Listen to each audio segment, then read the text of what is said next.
The video you are watching show Nuer civilians who have been displaced from their home in Akobo West.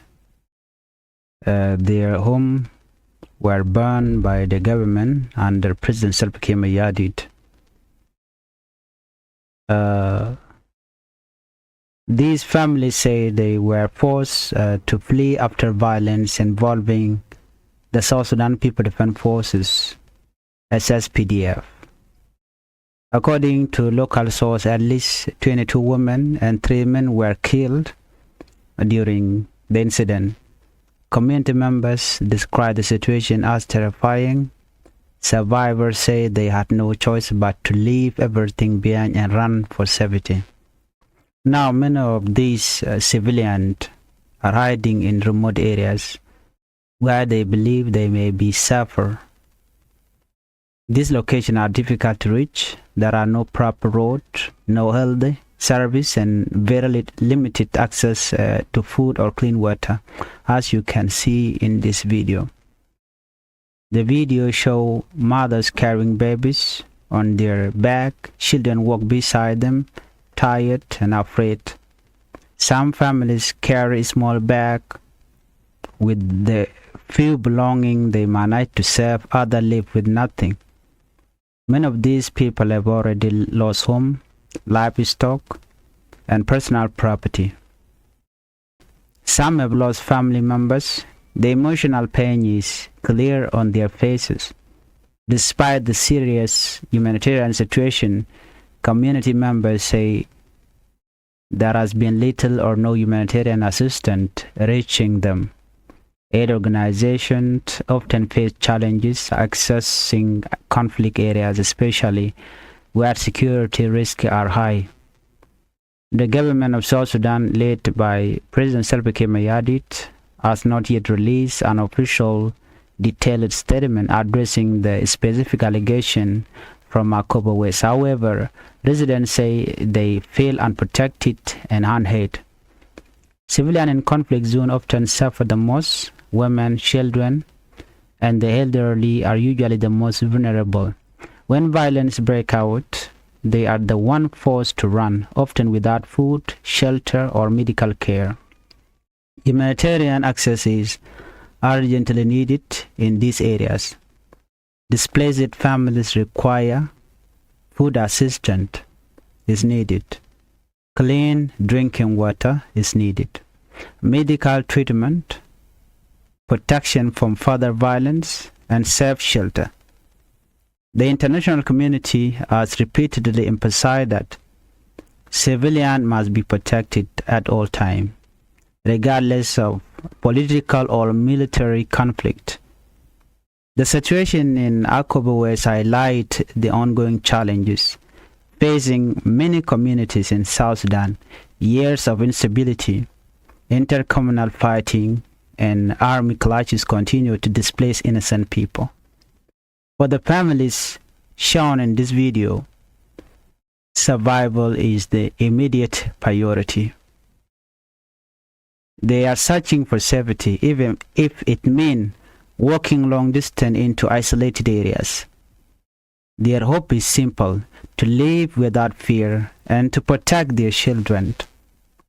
As this situation developed, calls are growing for an independent investigation into the reported killing, protection for civilians, immediate humanitarian access, and dialogue to prevent further violence.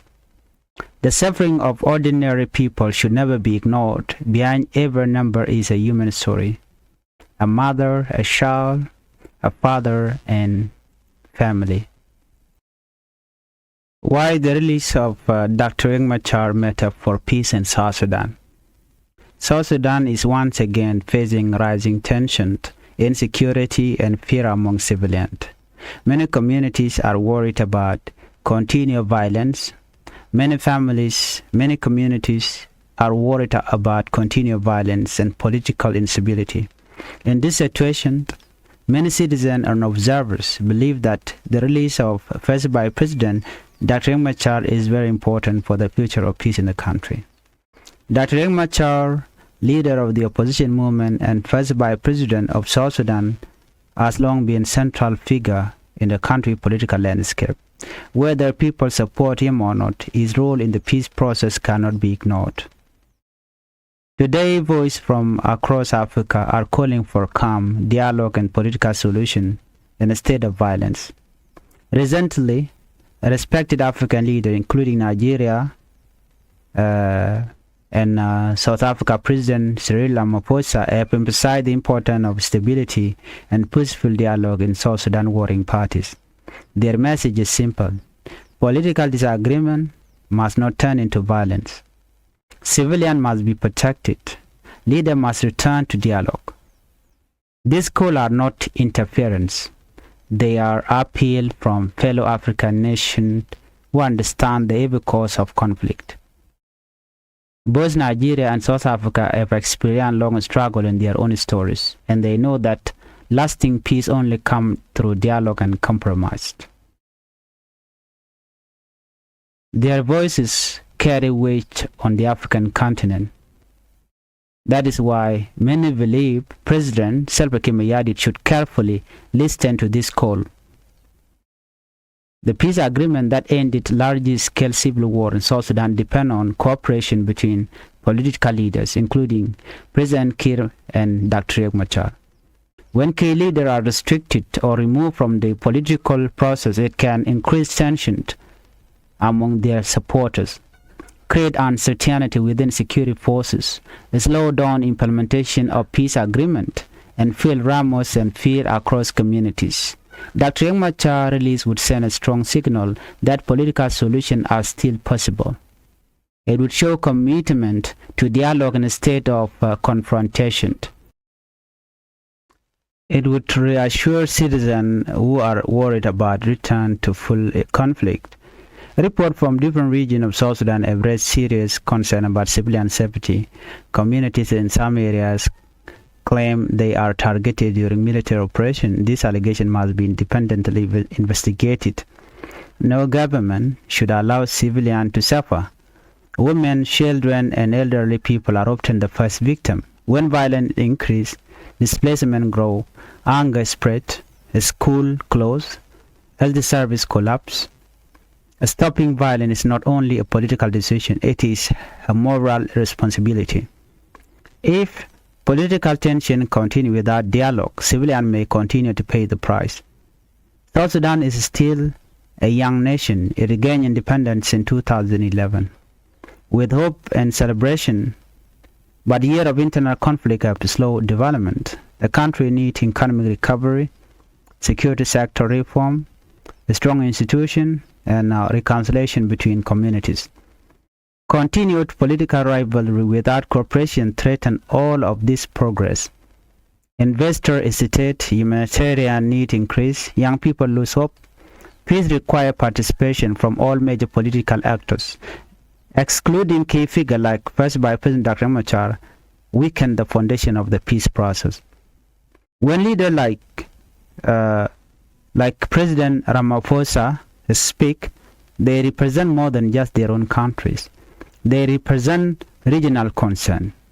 Africa has learned many lessons about conflict. Dialogue is stronger than force. Inclusion prevents rebellion. Justice prevents revenge. Stability benefits everyone. Ignoring these lessons risks repeating painful story within South Sudan. President Salva Kiir has the authority and the responsibility to guide the country toward stability. Listening to respected African leaders would demonstrate commitment to peace and continental cooperation. The release of First Vice President Dr. Machar would not solve all problems overnight, but it would reduce political tension, restore confidence in the peace agreement, encourage dialogue, calm fear among civilians. At the same time, there must be clear protection for civilians. Independent investigation of violent claims, a strong communication between leaders, and commitment to non-violence from all sides. South Sudan's future depends on leadership choices made today. The country cannot afford another full-scale conflict like what is happening now in Jonglei State. Too many lives have already been lost. Too many families have already suffered displacement and anger, as you can see in this video. In conclusion, The call from Nigeria and South Africa is a call for peace. It is a reminder that South Sudan is not alone, but it must choose dialogue over division. Releasing Dr. Machar, the first Vice President, leader of SPLIO and Commander-in-Chief, could be a critical step toward reducing tension and strengthening the peace process. Protecting civilians must remain the top priority. South Sudan people deserve stability, security, and a future without fear.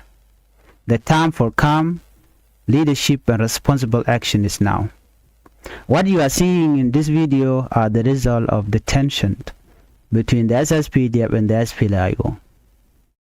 Though the government of South Sudan is targeting Nuer civilians, burning houses, killing elderly, bombing them using gunship, using incendiary chemicals, this is unacceptable. A government is supposed to protect its own citizens, not targeting them. This is very tragedy, and it is very sad at the same time what we are seeing here. And we pray that in South Sudan peace will prevail. But peace cannot prevail when one of the top leaders is still under detention. Dr. Machar should be released and then dialogue continue. And this can pave the way for a long-lasting peace in South Sudan before the national election, because national election cannot happen without dialogue, because there are requirements that can be complete first before the national election come. The unification of forces, the completion of permanent constitution, the population census, and so on. Without this, there's no national election. Thank you for watching, and bye-bye.